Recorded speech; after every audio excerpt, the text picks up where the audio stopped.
So last night, Frozen expanded into Disney's Once Upon a Time on ABC, and it was kind of a big deal.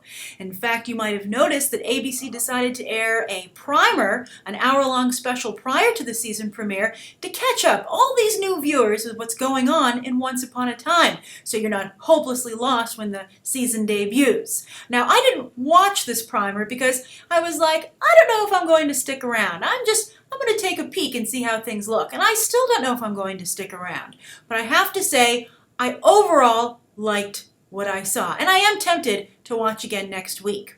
And I think that's because one of the biggest problems I had with Frozen overall, the film, seems to be fixed here on Once Upon a Time. And that's that while Frozen obviously appealed to all ages, I think when you really have to be honest with yourself and think about it, it does skew a little young.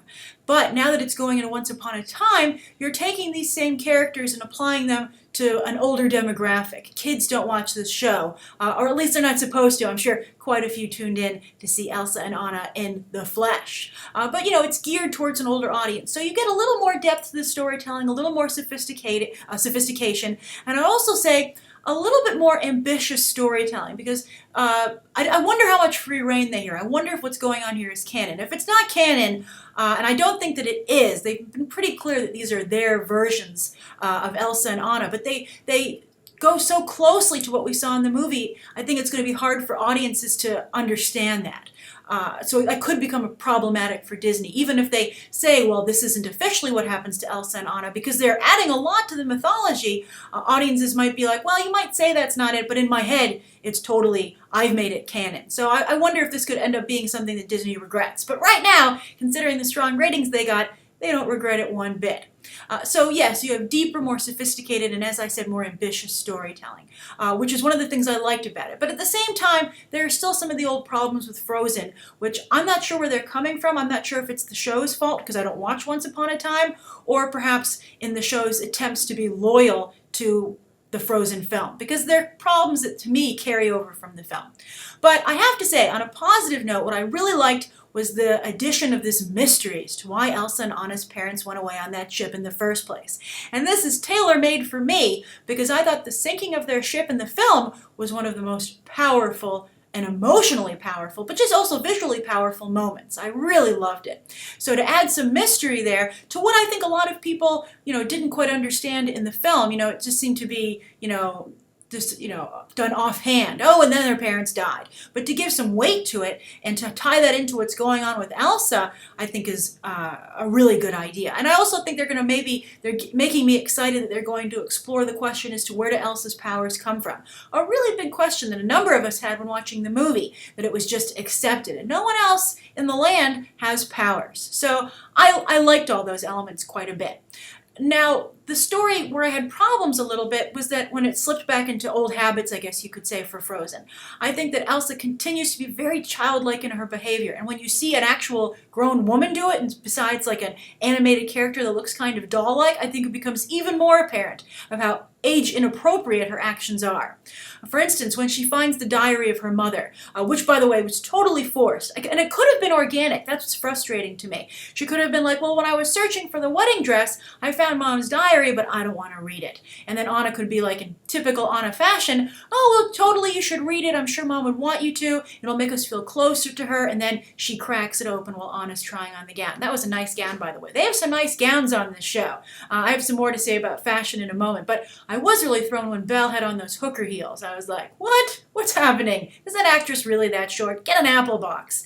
Cut it, punch in. It's just really weird fashion choice. But then again, I don't watch the show, so maybe that's what this Belle likes to do. Although you'd think Cinderella would be the one obsessed with shoes, right? But anyway, back to Elsa and Anna. So I loved the gown, and I thought that could have been an organic moment that was just sloppily done.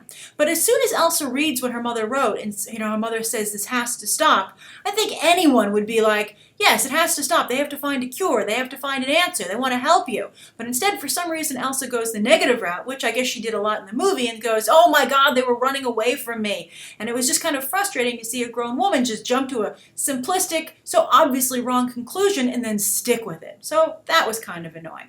And then also, I felt, I have my notes here. Oh yes, so if you see me referring to this, I want to make sure I get it right, because I know we've had quite the conversations about Frozen. So the other thing that I thought was very childlike was the way she panicked when she got to Storybrooke and she created that ice monster. I felt that was very childlike when she was just like, oh, help me, I'm almost subconsciously creating it. I was like, really? Still?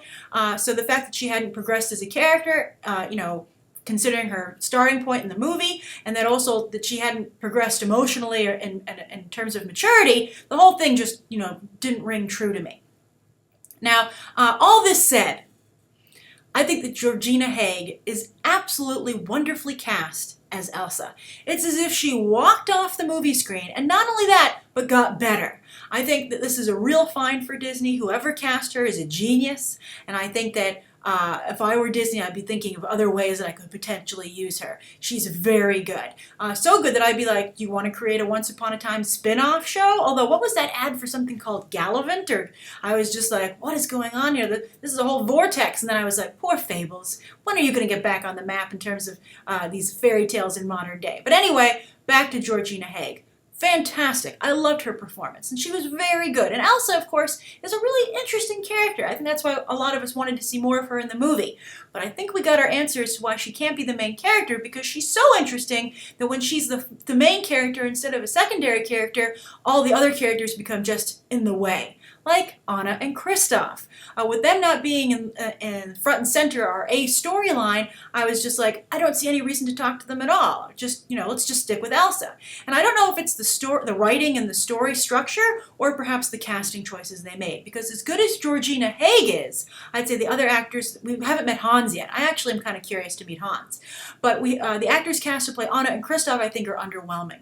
I think the actress playing Anna is a little dull. I don't think she has the spark and spunk necessary to play Anna, which made her such a vital character when Kristen Bell voiced her. Also, I thought her character was a little annoying. Like, for instance, she's like, I better not get this dress dirty. And then she ran around in the wedding gown in the woods and even sat down in the dirt. I was like, what is happening? You just had a big speech about clear liquids at your wedding, and now this? So I didn't like that actress at all, and I didn't like the way the part was written either. Then as far as Kristoff goes, his part seemed pretty well written, but the actor, I have to say, as a female viewer, he's just not hunky enough or sexy enough to pull off the dumb farm boy or mountain man routine. You need like a Kristoff type, the way he was animated in the film. Also, Jonathan Groff has a very sexy voice, and I just think this actor just, for some reason, it wasn't working. Although, you know who was working? Sven. I kind of liked Sven here. I hated him in the movie, but here he reminded me of an adorable Christmas movie. I just really liked him a lot. I liked the way he was like nodding his head no when Elsa asked Kristoff a question and he lied, and I was like, Sven, I knew I could trust you. So I liked him.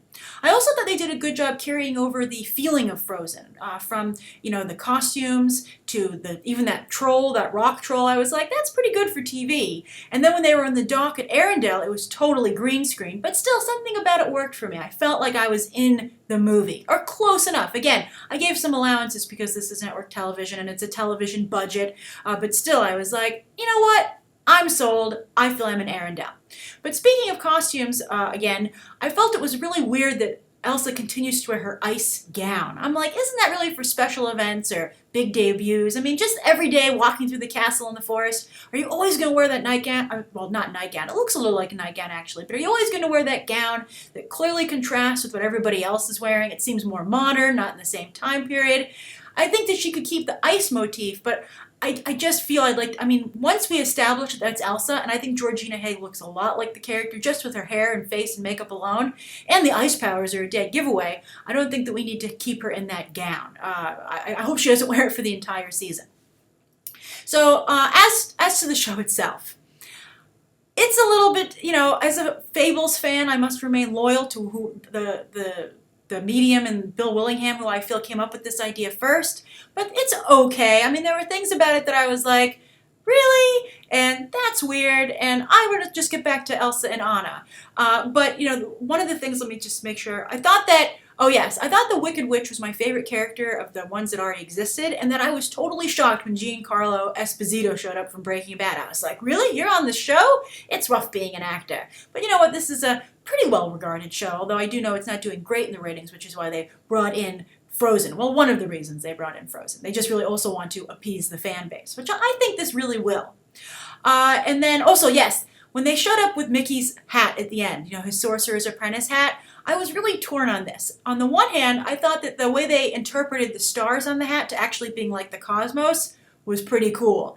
But it was such a cartoonish design to the hat, I was like, if anyone actually puts this on, I think we might verge into comical instead of, just awesome and cool. So if it sits on that table, okay, but if Robert Carlyle puts it on the head, that on his head, I think it's going to be hard for me not to laugh.